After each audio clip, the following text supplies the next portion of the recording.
Hello, students. This is Dipanjan Sikdar. Welcomes you to my YouTube channel, Future of Posterity. तो what is the meaning of future of posterity? Future of posterity का मतलब है कि future मतलब भविष्य और posterity मतलब upcoming generation, मतलब कौन? आप लोग।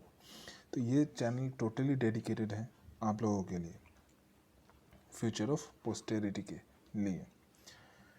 तो मैं दीपांजन सिकदार हूँ और I am a basic graduate and I have 10 years teaching experience. मुझे 10 साल का टीचिंग एक्सपीरियंस है। ठीक है, तो अभी बहुत एक मुश्किल दौर से गुज़र रहा है हर आदमी, स्पेशली स्टूडेंट्स। अभी पढ़ने का टाइम पे स्टूडेंट्स लोग ऑनलाइन ट्यूशन कहाँ पे हो रहा है, स्कूल में जो क्लासेस करवाया जा रहा है, बाई चांस अगर ऑनलाइन मिस हो गया तो फिर बहुत मुश्किल का सामना करना पड़ रहा है। और ऑनलाइन क्लासेस भी स्कूल में उतना अच्छा तरीके से नहीं हो पाता है। तो मेरा ये चैनल खोलने का मोटो ही ये है कि एक वीडियो के ज़रिए आप लोग बहुत इजीली टेक्स्ट बुक को बिना फॉलो करते हुए या फिर थोड़ा बहुत फॉलो करके ये वीडियो देखने से ही आप लोगों का एक चैप्टर जो है वो आसानी से कंप्लीट हो जाएगा। ठीक है ना। तो अभी मेरा ये चैनल, मैंने आपको पहले ही बोला है कि मेरा ये चैनल खोलने का मोटो ही है आप लोग। ठीक है ना। आज का मेरा ये चैनल का लेसन क्या है, जो टॉपिक है वो क्या है, वो है cell, the unit of life. क्या क्या कवर होगा आज का ये लेसन में? What is cell? सेल क्या है? सेल थ्योरी क्या है? सेल का स्ट्रक्चर कैसे बनता है? ये सेल सेल मेम्ब्रेन क्या है और सेल वॉल क्या होता है? मैं ऑफन कंफ्यूज रहता था कि cell membrane, what is cell membrane and what is cell wall, उसके बारे में बोलेगा। साइटोप्लाज्म क्या होता है और पार्ट्स ऑफ सेल, लिविंग कितना, कौन सा लिविंग पार्ट है, कौन सा सेल का नॉन लिविंग पार्ट है, इन चीज़ों के बारे में हम लोग डिस्कस करेंगे आज। ठीक है ना। तो डिस्कशन शुरू करने के पहले मैं एक चीज़ आप लोग को बोलना चाहता हूँ कि आप लोग एकदम इजी तरीके से पढ़ने का कोशिश कीजिएगा। ठीक है ना। कोई भी चीज़, जैसे आप लोग पबजी जब खेलते हैं तो आप लोगों का टाइम कैसे स्पेंड हो जाता है वो पता ही नहीं चलता। पढ़ाई को भी ऐसे ही लेने का कोशिश कीजिएगा। और मैं ये दावे के साथ कह सकता हूँ कि ये वीडियो देख देख के आप लोगों को, पूरा वीडियो अगर देखिएगा आप लोग, तो आप लोगों को सेल के बारे में बहुत सारा चीज़ जानने को मिलेगा। वैसे तो टेक्स्ट बुक में सेल के बारे में रहता ही है, लेकिन हम लोग ऑफन कंफ्यूज रहता है। तो व्हाट इज सेल? हम लोग अपना टेक्स्ट बुक में क्या पढ़ा था कि cell is the basic structural functional unit of life. ठीक है ना। तो ये स्ट्रक्चरल एंड फंक्शनल यूनिट होता क्या है? मतलब स्ट्रक्चरल मतलब ये बेसिक स्ट्रक्चर बनाता है। मतलब क्या, एक बिल्डिंग जब बनाते हैं तो उसका बेसिक स्ट्रक्चर किसे कहा जाता है? ब्रिक्स को, ईंट को। ठीक है ना। वैसे ही हम लोग का शरीर का एक बेसिक स्ट्रक्चर जो है वो क्या है? Living structure. जो क्या है वो क्या है? सेल होता है। ठीक है। और फंक्शनल यूनिट मतलब क्या है कि एक सेल प्रॉपर तरीके से फंक्शन करता है, इसीलिए एक ऑर्गेनिज्म प्रॉपर तरीके से फंक्शन करता है। ठीक है ना। तो ये जो राइट का तरफ है, राइट का तरफ ऊपर में जो है ये है आपका प्रोकैरियोटिक सेल, और नीचे का तरफ जो है ये है यूकैरियोटिक सेल। इन प्रोकैरियोटिक और यूकैरियोटिक के बारे में हम लोग नेक्स्ट लेसन्स में जानेंगे। फिलहाल हम लोग सेल, एक ओवरव्यू सेल का जान लेते हैं पहले। ठीक है ना, आसानी से। अच्छा, वो जानने के पहले हम लोग एक चीज़ देख लेते हैं कि सेल से क्या बनता है। एक सेल से एक डायरेक्ट एक ऑर्गेनिज्म बन जाएगा कि एक प्रोसेस है, ठीक है। जैसे सेल से बहुत सारा सिमिलर टाइप ऑफ सेल एक साथ में जुड़ के क्या बनता है, एक टिश्यू बनता है। सिमिलर टाइप ऑफ सेल एक साथ में जुड़ के क्या बनता है, एक टिश्यू, जैसे मस्कुलर टिश्यू, नर्व टिश्यू, ये सब।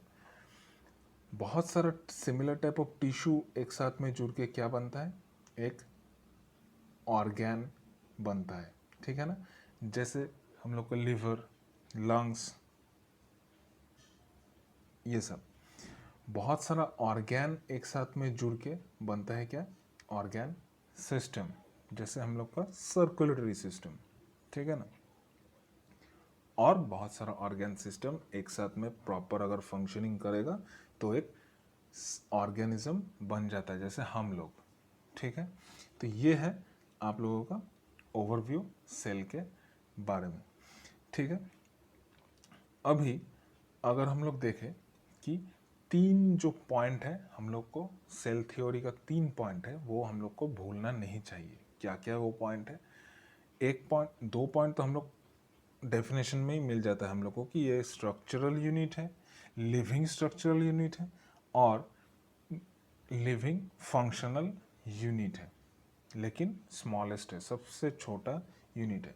थर्ड पॉइंट हम लोग को क्या मिलता है, all cells arise from the pre existing cells, मतलब पुराना सेल से ही, पहले जो एग्जिस्ट करता है वही सेल से ही नया सेल बनता है, ठीक है ना। ये 3 पॉइंट्स हम लोग को हमेशा सेल थ्योरी का याद रखना होगा। तो अभी ऑर्गेनिज्म तो बहुत टाइप का होता है, बहुत ट्रिलियंस ऑफ ऑर्गेनिजम्स, टाइप का ऑर्गेनिजम्स हम लोग को देखने में मिलता है। तो कैसा टाइप का होता है, एक होता है आपका सिंगल सेल्ड ऑर्गेनिज्म होता है, जो कि ये है, जिसमें बैक्टीरिया, ईस्ट, अमीबा, ये सब आएगा। फ्यू सेल मतलब कुछ एक से ज़्यादा सेल रहेगा, जो जिन जिन ऑर्गेनिजम्स में, उसको फ्यू सेल्ड ऑर्गेनिज्म, जैसे स्पाइरोगाइरा, वॉल्वॉक्स, ये सब आया। मल्टी सेल्ड ऑर्गेनिजम्स में क्या क्या आएगा, मल्टी सेल्ड मतलब हम लोग या फिर कोई भी मॉडिफाइड कोई भी ऑर्गेनिज्म, जैसे डॉग्स हो गया, लायन हो गया, कोई भी ऑर्गेनिज्म, या ट्रीज, मैंगो का ट्री, हम लोग, ये सब मल्टी सेल्ड ऑर्गेनिज्म है हम लोग, ठीक है। तो ये हो गया 3 टाइप का ऑर्गेनिज्म। अभी स्मॉलेस्ट सेल क्या होता है, बैक्टीरिया का सेल, स्मॉलेस्ट, लॉन्गेस्ट और लार्जेस्ट, ये तीनों के बारे में हम लोग डिस्कस करेंगे। स्मॉलेस्ट सेल हो गया बैक्टीरिया का सेल, जो कि 0.3 से लेकर 5 माइक्रोन तक होता है। व्हाट इज माइक्रोन हम लोग बोलेंगे। ह्यूमन बीइंग का आरबीसी जो है वो 7 माइक्रोन तक हो सकता है। लॉन्गेस्ट सेल में सबसे लॉन्गेस्ट जो सेल होता है वो क्या है, नर्व सेल होता है, वो 1 मीटर तक लंबा हो सकता है। और जो लार्जेस्ट, सबसे बड़ा जो होता है वो क्या है, ऑस्ट्रिच एग होता है। तो ये जो हम लोग माइक्रोन के बारे में बोल रहा था, तो what is 1 micron, 1 micron equals to 1 into 10⁻⁻6 metre, मतलब 1 डिवाइडेड बाई 10⁻6 मीटर, ठीक है। तो अभी सेल कैसे बनता है, सेल जो स्ट्रक्चर है वो कैसे होता है। एक अगर जनरलाइज्ड सेल का हम लोग स्ट्रक्चर के बारे में बात करेगा तो वो 3 टाइप का चीज़ों से बनता है, मतलब 3 चीज़ इसमें प्रेजेंट रहेगा ही एट एनी कॉस्ट, ठीक है। एक होता है सेल मेम्ब्रेन, एक होगा न्यूक्लियस, जो कि ब्रेन ऑफ द सेल भी बोला जाता है जिसको, और साइटोप्लाज्म, मतलब मेम्ब्रेन और न्यूक्लियस छोड़ के बीच का जो पार्ट है उसको साइटोप्लाज्म बोला जाता है। तो सेल मेम्ब्रेन जो होता है वो प्लांट सेल, एनिमल सेल दोनों में ही रहता है, लेकिन प्लांट सेल में एक एक्स्ट्रा वॉल और एक ठो रहता है, उसको जिसको बोला जाता है सेल वॉल। न्यूक्लियस जो है, न्यूक्लियस के ऊपर बेस करके ही मैं पहले जो दिखाया था आप लोगों को, ये वाला जो दिखाया था, ऊपर का जो पोर्शन है, ये आपको जो दिखाया था, ये वाला पोर्शन, ये है प्रोकैरियोटिक, मतलब क्या, इसका जो ये न्यूक्लियस है, ये न्यूक्लियस एक मेम्ब्रेन में बाउंड नहीं रहता है, ठीक है ना। प्री मतलब प्रिमिटिव, पुराना, प्रिमिटिव मतलब पुराना, और कैरियन मतलब न्यूक्लियस, पुराना टाइप का न्यूक्लियस है इसका, इसका कवरिंग नहीं रहता है न्यूक्लियस का। और अगर इसको देखा जाए तो इसका एक बहुत अच्छा तरीके से कवरिंग रहता है। ये यूकैरियोटिक है, मतलब हम लोग का जो सेल होता है ये इस टाइप का होता है। तो based on nucleus this is of two types, that is prokaryotic and eukaryotic. Pro मतलब प्रिमिटिव, कैरियन मतलब न्यूक्लियस, प्रिमिटिव जिसका न्यूक्लियस होता है, और यू मतलब न्यू, ऐसे तरीके से याद रखिए। और कैरियन मतलब न्यूक्लियस, मतलब इसका एक डिस्टिंक्ट न्यूक्लियस रहता है, ठीक है। अभी एक चीज़ जो आप लोगों को याद रखना है वो क्या है कि साइटोप्लाज्म जो होता है, साइटोप्लाज्म के अंदर बहुत सारा सेल ऑर्गेनेल्स रहता है। सेल ऑर्गेनेल्स मतलब क्या है, हम लोग का शरीर में, सोच लीजिए हम लोग का शरीर का जो ऑर्गेन्स रहता है उसी टाइप का सेल का भी बहुत सारा ऑर्गेन्स रहता है, वो जिसका अलग अलग एक फंक्शन रहता है, ठीक है ना। उन सब सेल ऑर्गेनेल्स के बारे में हम लोग नेक्स्ट लेसन्स में डिस्कस करेंगे, ठीक है। अच्छा, अभी सेल मेम्ब्रेन और सेल वॉल, जो मैंने पहले थोड़ा बोल चुका हूँ कि सेल मेम्ब्रेन और सेल वॉल क्या होता है। देखो, कोई प्रोटेक्शन अगर हम लोग को चाहिए तो हम लोग का शरीर का चारों तरफ एक कवरिंग लगा देता है। जैसे रेन से अगर हम लोग को बचना है तो हम लोग क्या लगा देता है, रेन कोट लगा देता है या फिर अम्ब्रेला लगा देता है। वैसे ही सेल को बाहर का प्रोटेक्शन देने के लिए एक सेल मेम्ब्रेन रहता है। ये प्लांट एनिमल दोनों में ही रहता है, ठीक है ना। लेकिन प्लांट्स लोगों को एक एक्स्ट्रा प्रोटेक्शन का ज़रूरत होता है, क्योंकि वो लोग मूव नहीं कर सकता है, एक जगह से दूसरे जगह में मूव उन लोग के लिए पॉसिबल नहीं होता है। इसीलिए उन लोग को एक्स्ट्रा प्रोटेक्शन का ज़रूरत होता है, जो कि सेल वॉल उसको दिया जाता है। इसका मतलब क्या हुआ कि प्लांट सेल का दोनों ही चीज़ रहता है, सेल मेम्ब्रेन भी रहेगा, आउटर मोस्ट कवरिंग, और सेल वॉल उसके बाहर भी और एक एक्स्ट्रा प्रोटेक्शन रहता है जिसका नाम है सेल वॉल। अभी सेल मेम्ब्रेन का अगर बात करें तो सेल मेम्ब्रेन कैरेक्टरिस्टिक कैसा है, ये इसमें कुछ फाइन पोर्स प्रेजेंट रहता है, ठीक है।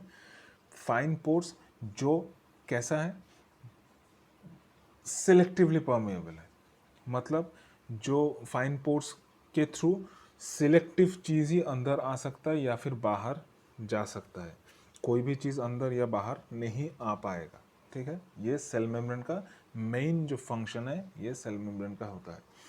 अभी सेल मेम्ब्रेन का किससे बना हुआ रहता है, सेल मेम्ब्रेन लाइपोप्रोटीन से बना हुआ होता है। यहाँ पे मैं लाइपोप्रोटीन के बारे में थोड़ा वो दिया हूँ कि लाइपोप्रोटीन क्या होता है। ये एक प्रोटीन है जो क्या करता है, जो ट्रांसपोर्ट करता है फैट्स या लिपिड्स को, ट्रांसपोर्ट करता है कहाँ पे, ब्लड प्लाज्मा में, ठीक है ना। तो अभी ये तो हो गया सेल मेम्ब्रेन की बात। अभी सेल वॉल का अगर बात करें तो सेल वॉल, सेल मेम्ब्रेन के बाहर का पोर्शन को सेल वॉल बोला जाता है। ये खाली प्लांट सेल में रहेगा। ये किससे बना, सेल मेम्ब्रेन जैसे बना हुआ होता है लाइपोप्रोटीन से, ये बना हुआ होता है सेल्यूलोज से बना हुआ होता है। ग्लूकोज का अगर हम लोग फॉर्मूला देखें तो ग्लूकोज का क्या होता है फॉर्मूला, C6H12O6, और सेलुलोज का क्या होगा, C6H12 का जगह H10 और O6 का जगह O5, ठीक है। तो cellulose made from many chains of glucose, glucose का बहुत सारा चेन्स, एक्चुअली ग्लूकोज नहीं, स्टोर्ड ग्लूकोज, मतलब उसको स्टार्च बोला जाता है, उसका बहुत सारा चेन से सेलुलोज बनता है। तो यही सेलुलोज से कंपोज होता है क्या, सेल वॉल, मतलब बनता है, ठीक है। सेल वॉल का काम क्या है? Cell wall gives rigidity to the cell. Cell wall क्या देता है? सेल को रिजिडिटी देता है, मतलब टफनेस देगा। Without interfering the function of cell membrane. Cell membrane का फंक्शन में वो कोई भी इंटरफेरेंस नहीं करता है, ठीक है। वो सेल मेम्ब्रेन का फंक्शन सेल मेम्ब्रेन करेगा, सेल वॉल का फंक्शन सेल वॉल करता है। वो उसका काम खाली है रिजिडिटी देना, टफनेस देना, ठीक है। इट इज़ फ्रीली परमेएबल, ये कोई भी चीज़ को रोकता नहीं है, फ्रीली परमिट कर देता है कोई भी चीज़ को अंदर आने के लिए या फिर बाहर निकलने के लिए। एग्जाम्पल अगर बोलना चाहे तो कॉटन, जूट, कोकोनट फाइबर, मतलब नारियल का जो बाहर का पोर्शन होता है, वो फाइबर जो होता है, वो cell walls of dead cells, ये डेड सेल्स का सेल वॉल्स ही होता है, ठीक है ना। तो अभी ये तो हो गया बाहरी पोर्शन के बारे में। अभी अंदरूनी पोर्शन के बारे में, इनर पोर्शन के बारे में सेल का हम लोग बात करेंगे, जिसका नाम है क्या? साइटोप्लाज्म। साइटोप्लाज्म में क्या रहता है? साइटोप्लाज्म में बहुत सारा सेल ऑर्गेनेल्स रहता है। ये कैसा टाइप का होता है? ये सेमी लिक्विड एक सब्सटेंस है, जेली का जैसा एक सब्सटेंस है। कलरलेस होगा, पार्टली ट्रांसपेरेंट एंड वाटरली। एकदम फुल्ली ट्रांसपेरेंट नहीं होता है, पार्टली ट्रांसपेरेंट होगा, मतलब एकदम कांच का जैसा नहीं होगा। और वाटरी, सेमी सॉलिड बोला है मतलब वाटरी है। Many chemical reactions take place in cytoplasm. बहुत सारा केमिकल रिएक्शन इसमें होता है, जैसे कि उनमें से एक है ग्लाइकोलाइसिस। अच्छा, ग्लाइकोलाइसिस क्या है? वो ऊंचा, जब हायर क्लासेस में जाओगे तुम लोग तो उसके बारे में तुम लोग को पता चल जाएगा। फिलहाल एक छोटा सा इसका इंट्रो दिया है ग्लाइकोलाइसिस का। क्या है ये? It converts glucose into pyruvate. इसका काम क्या है? ग्लूकोज को पायरूवेट में कन्वर्ट करना है। पायरूवेट क्या है? CH3CO C00 minus plus and H+ ions. ये हो गया ग्लाइकोलाइसिस। अच्छा, लिविंग साइटोप्लाज्म का काम क्या है? Is always in state of movement. Living cytoplasm मतलब कोई भी साइटोप्लाज्म का काम क्या होता है? ये मूवमेंट में रहता है। मूवमेंट के थ्रू वो ट्रांसपोर्ट करता है किसको? न्यूट्रिएंट्स, कोई भी प्रोटीन या सेल ऑर्गेनेल्स को। सेल का अंदर जो सेल ऑर्गेनेल्स होता है उसको क्या करता है? ट्रांसपोर्ट करने का काम करता है, ठीक है। ये सारा चीज़ खाली याद रखो स्टूडेंट्स, दूसरा कोई भी चीज़ याद रखने का ज़रूरत नहीं है। मेरे बात सुन के चलो, तुम लोग का ही सुविधा होगा। अभी देखो, पार्ट्स ऑफ अ सेल, क्या सेल का अंदर क्या क्या पार्ट्स होता है जो कि लिविंग पार्ट होता है, क्या क्या पार्ट होता है जो कि नॉन लिविंग पार्ट होता है। सेल मेम्ब्रेन और सेल वॉल, इन दोनों में से सेल वॉल जो है वो नॉन लिविंग है और सेल मेम्ब्रेन जो है वो लिविंग है। उसका तो एक सेल वॉल का काम है खाली रिजिडिटी देना, ये लिविंग हो नॉन लिविंग हो डजेंट मैटर। लेकिन सेल मेम्ब्रेन का एक प्रोमिनेंट काम है, एक डिस्टिंक्ट फीचर है इसका। इसका काम है कि सिलेक्टिवली परमिट करता है, वो हर एक चीज़ को अंदर घुसने नहीं देगा। That is why the cell membrane is living part. Into the cytoplasm, cytoplasm का अंदर क्या क्या होता है? बहुत सारा ऑर्गेनेल्स रहता है। एंडोप्लाज्मिक रेटिकुलम हो गया, माइटोकॉन्ड्रिया हो गया, गोल्गी एपैरेटस हो गया, राइबोसोम्स हो गया, लाइसोसोम्स, सेंट्रोसोम जो कि खाली एनिमल सेल में ही रहेगा, और प्लास्टिड मतलब कलर, जो कि हम लोग का तो कलरफुल नहीं होता है, हम लोग प्लांट्स का कलरफुल होता है, तो उसी में ही खाली रहता है। प्लास्टिड प्लांट सेल में ही खाली रहता है। तो ये हो गया साइटोप्लाज्म का अंदर लिविंग पार्ट्स सेल का। नॉन लिविंग पार्ट्स क्या क्या है? Granules, vacuoles and fat droplets जो होता है वो नॉन लिविंग पार्ट है सेल का। अभी न्यूक्लियस, न्यूक्लियस के बारे में इस लेसन में हम लोग ज़्यादा डिस्कस नहीं किया है। इसका न्यूक्लियस के बारे में अगर कुछ डिस्कस करना है तो एक नया सा लेसन मुझे बनाना पड़ेगा, तो उसमें बहुत इजी हो जाएगा। फिलहाल कुछ चीज़ें आप लोग याद रखिए कि न्यूक्लियस का 3 पार्ट जो होता है वो लिविंग होता है और एक पार्ट होता है नॉन लिविंग, ठीक है। फर्स्ट वाला पार्ट जो है वो क्या है, nuclear membrane. Nuclear membrane present है, इसी का ऊपर बेस करके प्रोकैरियोटिक और यूकैरियोटिक होता है। न्यूक्लियर मेम्ब्रेन अगर प्रेजेंट रहेगा तो वो हो जाएगा यूकैरियोटिक, मतलब मॉडिफाइड हम लोग, और प्रेजेंट अगर नहीं रहेगा तो हो जाएगा वो प्रोकैरियोटिक, मतलब प्रिमिटिव। न्यूक्लियोलाई लिविंग है और क्रोमैटिन फाइबर ये भी लिविंग है। न्यूक्लियोप्लाज्म जो है वो न्यूक्लियस का जो पार्ट है वो नॉन लिविंग पार्ट है, ठीक है। So students, this is the cell is all about. मैं नेक्स्ट लेसन्स में आप लोगों को सेल ऑर्गेनेल्स के बारे में, न्यूक्लियस के बारे में डिटेल्स में बताऊंगा।